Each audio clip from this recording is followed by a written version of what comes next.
Eh bien salut tout le monde, c'est AZK. Aujourd'hui je vous fais une petite vidéo parce qu'on a une crypto qui est en train de tout défoncer pendant ce bear market, alors que là en ce moment on a tout qui est dans le rouge.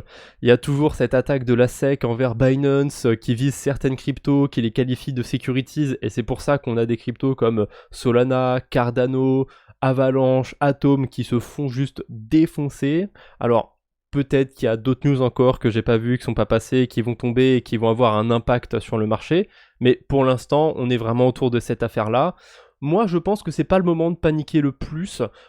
Comme d'habitude, de toute façon, si vous croyez en quelque chose, là, c'est plus des bons points d'achat que des mauvais. Après, évidemment, aucun conseil en investissement. Vous êtes libre de faire ce que vous voulez.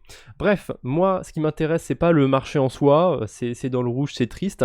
Mais là, vous voyez, sur la carte, il manque quelque chose. Il manque les stablecoins. Et c'est pas pour une mauvaise raison, hein, c'est parce que c'est le sujet d'aujourd'hui. Le gros gagnant de ce bear market, c'est USDT, tout simplement. Alors, pas en termes de prix, bien sûr, parce que c'est un stablecoin, donc il reste à 1$. Mais quand on regarde en market cap, en capitalisation, ça fait que augmenter. Là, je suis sur une semaine, donc ça se voit pas trop. On va prendre un peu plus de recul, on se met sur un mois. Vous voyez, là, c'est déjà assez clair, ça fait que monter. Alors forcément, il y a pas mal de volatilité parce que l'USDT est ultra échangé, hein, vraiment, il y a un volume de dingue dessus. Si je dis pas de bêtises, c'est la crypto avec le plus de volume, hein, au-dessus de Bitcoin, au-dessus d'Ethereum, hein, parce que tout simplement, quasiment toutes les paires sur les plateformes centralisées, c'est compte de l'USDT. Il a un poids énorme dans l'écosystème, qu'on le veuille ou non. Alors l'USDC c'est bien, il y en a pas mal sur la DeFi, hein, mais il y a aussi beaucoup d'USDT. Sur 90 jours, alors là c'est un petit peu buggé, on va juste retirer les jours où c'est buggé. Vous voyez, ça fait que monter.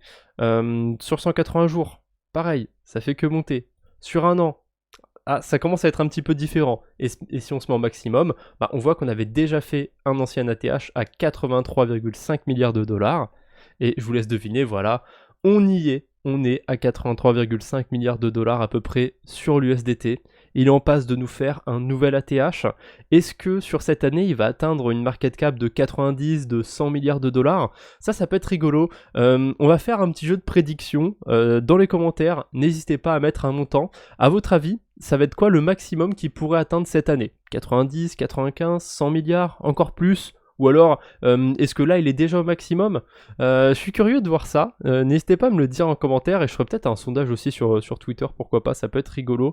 En tout cas, voilà, c'est ce que je voulais vous montrer aujourd'hui. Mais là, on regarde juste en termes de market cap. On peut même regarder autour des stablecoins juste entre eux.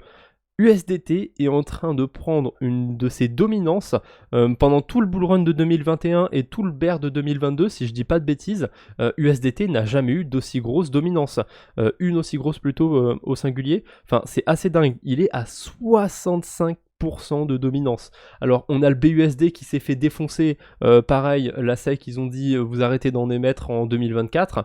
On a USDC qui a dépeg à cause d'une banque parce qu'ils avaient des réserves dans cette banque, finalement tout s'est arrangé mais le marché a priori a perdu énormément confiance en Circle. Là on commence à avoir le TUSD aussi qui a un petit souci, à mon avis rien de grave. Si je dis pas de bêtises, pour l'instant, ils ont arrêté le mécanisme pour émettre des TUSD. Je sais plus trop ce que c'était le souci, mais a priori, ça a l'air temporaire. On verra quand on en saura plus, mais voilà, même le TUSD qui commençait à monter un petit peu dans le classement, c'est pas trop ça. Le DAI aussi, hein. Le DAI, il a perdu 50% de sa valeur, enfin, de sa market cap depuis son ATH en 2021-2022. C'est assez dingue, hein. Tout tout s'écroule à côté du SDT, hein. Même les stablecoins entre eux. Alors pas en termes de prix évidemment. Quand je parle que les stablecoins s'écroulent, je parle en termes de market cap. Et une dernière donnée qui est assez intéressante, c'est le poids, la dominance du SDT en fait. C'est assez dingue. Si on retire Bitcoin et Ethereum de l'équation, parce que quand même ils prennent beaucoup de poids, sur tous les altcoins, USDT, il représente à peu près un quart des altcoins. 25%. Je sais pas si vous vous rendez compte, c'est quand même assez énorme. Et si on prend par rapport à toutes les cryptos, c'est autour de 8%, 8-9%, ça va dépendre des sources. Franchement, c'est assez tentaculaire, c'est assez énorme. Voilà. Donc c'était juste pour vous tenir au courant de ce grand gagnant du bear market.